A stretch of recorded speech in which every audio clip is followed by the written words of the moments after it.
All right, so let's start with the big story that we're tracking on WION at this hour. We're inching closer to getting a result in the U.S. presidential elections, and Democrat presidential nominee Joe Biden has won the battleground states of Michigan and also Wisconsin.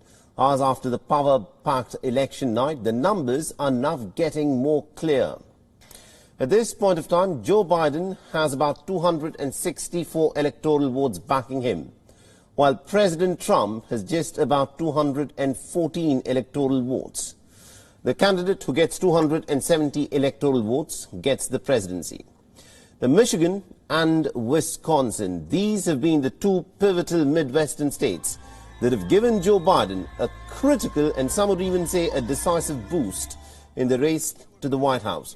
In 2016, Donald Trump had won both of these states. Now, Pennsylvania is amongst a handful of battleground states where Trump and Biden are contesting.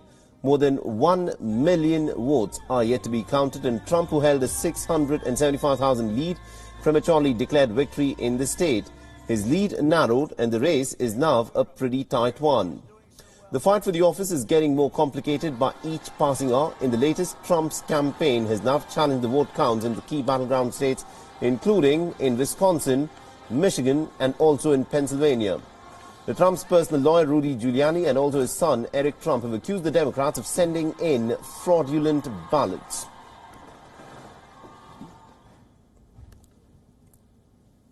I don't know if this is going on any other place, but it is going on in with enough frequency in Wisconsin that we've brought suit, and now we'll have to look into 3 other places. What it says to me is this is a concerted effort of the crooks that run the Democrat Party. And you know these big city machines are crooked. This is fraud. This is absolute fraud. We've seen it in Philadelphia before. They're trying to make a mockery of the election of this country. My father is up by almost 500,000 votes in this state with 86% reported and plenty of red counties left to go. Plenty of red counties left to go. We're going to win Pennsylvania, but they're trying to cheat us out of it because they know it's their only path to victory. Now, Trump also posted back-to-back tweets in which he questioned the mail-in ballot system, numbers in key states, and also the integrity of the election. Now, Twitter flagged a number of tweets with a disclaimer stating that this was misleading content.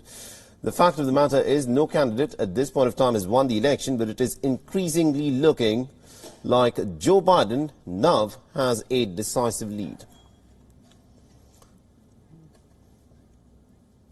And to give us more insights in terms of what is actually happening with the numbers in the United States, we're joined in by our correspondent Jagrati Dave, who's joining us live from Washington, D.C. Jagrati, get us the latest in terms of what is happening with Michigan and Wisconsin in his kitty. It increasingly looks like Joe Biden has the numbers backing him.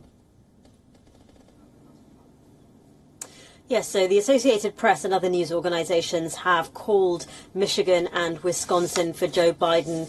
Michigan has 16 electoral votes. Wisconsin has 10 electoral votes. It pushes Joe Biden further to that magic number 270. It increasingly makes Donald Trump's path to victory difficult. Now, as you were saying there, Donald Trump has launched legal challenges in 3 states, Wisconsin, Pennsylvania, and Georgia. And in Wisconsin, he's called for a recount. I beg your pardon, in Pennsylvania, Michigan, and Georgia, he's launched legal challenges. In Wisconsin, he's asked for a recount because in that state, any results that are below 1%, where the lead is below 1%, you are allowed to call for a recount. And Joe Biden, according to the Associated Press, has a 0.624 percentage point lead out of nearly 3.3 million ballots counted. So Bill Stephen, Mr. Trump's campaign manager, said that the president is well within the threshold to request a recount, and we will immediately do so. Right, at this point of time, if a recount is called, then what happens to it? I mean, how much longer will it now again take for the results to come out? Well, we're not sure what happens next. They've said that they've called for a recount, but it's not just this. It's the questioning of the mail ballots that are being processed in Pennsylvania, which is a state that allows mail-in ballots to be counted 3 days after election day. There are other states that have also had Supreme Court decisions in their favour, allowing them to count those postal votes after election day. President Trump has said that he wants to go to the Supreme Court and question this. We know that both sides are lawyering up with a view to, with a view to the fact that some of these results might be disputed. So really, so much of this is unprecedented. We have very little knowledge at this stage of really what's going to happen next. Absolutely indeed. And besides the presidency election, there's also the election for the Senate, where 35 seats were up for grabs. Will the Republicans continue to hold on to the majority that they held in the Senate?